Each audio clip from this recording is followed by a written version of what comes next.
You can't say Alabama without saying Kenworth. You can't say Kenworth without saying Alabama.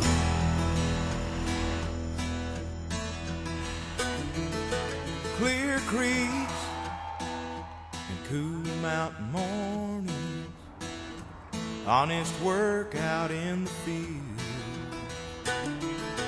Family ties run deep in this land, and I'm never very far from what I am.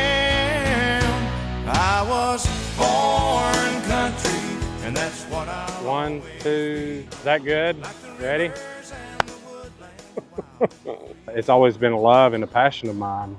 And growing up, I had the most amazing die-cast collection of trucks.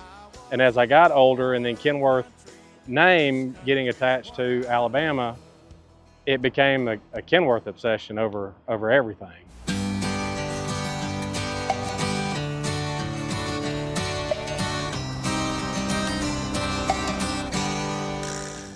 I'm Josh Gentry, truck driver for Group Alabama. 2.5 years ago, I get a phone call from Dad, and he asked me, he said, you still drive, don't you? And I said, yeah, Dad. And he's like, well, he said, I think we're gonna get trucks again. And I said, what? I said, really? And he goes, yeah. He said, and we want you to drive.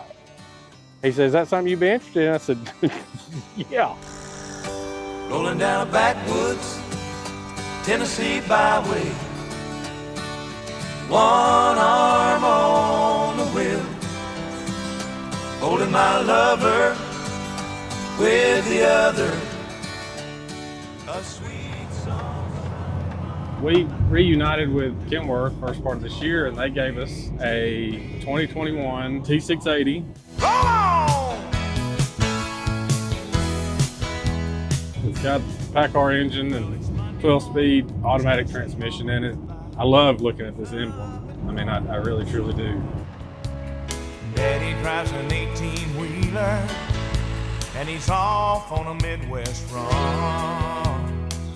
Well, he loved trucks since he was, I mean, Old enough to know what they were. Old enough to know what a truck was.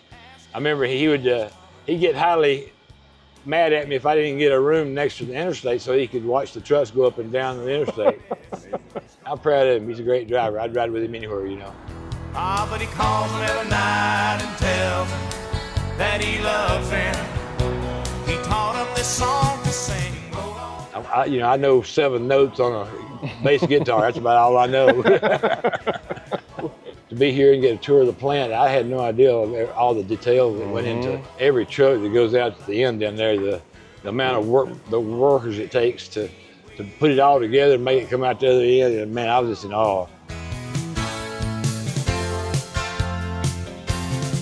It's humbling and it's surreal to get to come and see where these amazing machines are made, and getting to be surrounded by the people that make these amazing machines and that are attached to this name. This is just amazing to me. I'm going to be processing this for a long time.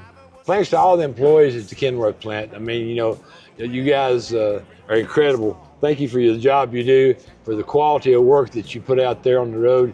And we're big fans of all you employees there. Kenworth, they're the name, the people, the product, everything. It's not just the truck that's the world's best, it's everything that encompasses the Kenworth name. Thank you again for the job that you do. Yes, sir. Thank you. Roll on. Singing, roll on highway, roll on along. Oh, I miss a shifter in the floor. Roll on family, roll on crew, roll on mama like I asked you to do, and roll on 18-wheeler, roll on, roll on. 18-wheeler, 18-wheeler, 18-wheeler, 18-wheeler. Roll on, roll on, roll on. I had went to school and I was ill as a hornet. I remember I was mad. I don't know if I was mad at my dad or if I was mad at my mom, but I went to school and I was there for an hour. My dad comes and checks me out of school that day. He said, I want you to spend the weekend with me this weekend. Drove up to Louisville. We go straight to the hotel, and Dad said, you want to know why I brought you up here this weekend? He said, we're playing a truck show. And I went, so, Dad, how are you? Like, my mood changed like that. So he made sure that I got down to the lot where the show trucks were. So that was actually the first time that I actually got to get in the cab of a truck at 8 years old. It was the year that the 007 W900 was out. And we walked in, and that was the first truck I saw as soon as we turned the corner. And we walked over, and I was walking around it, and Wendy came and opened the door, and she got me up in it, and I was sitting in the seat, and I leaned over and I said, Dad, this is the truck I want. Dad goes, what are you gonna do with it? He said, you ain't old enough to drive it. And Wendy climbs up, she's on the bottom step, she climbs up one more step, and she says, baby, she said, when you get old enough, she said, you come see me. She said, I'm gonna make sure you get any truck you want.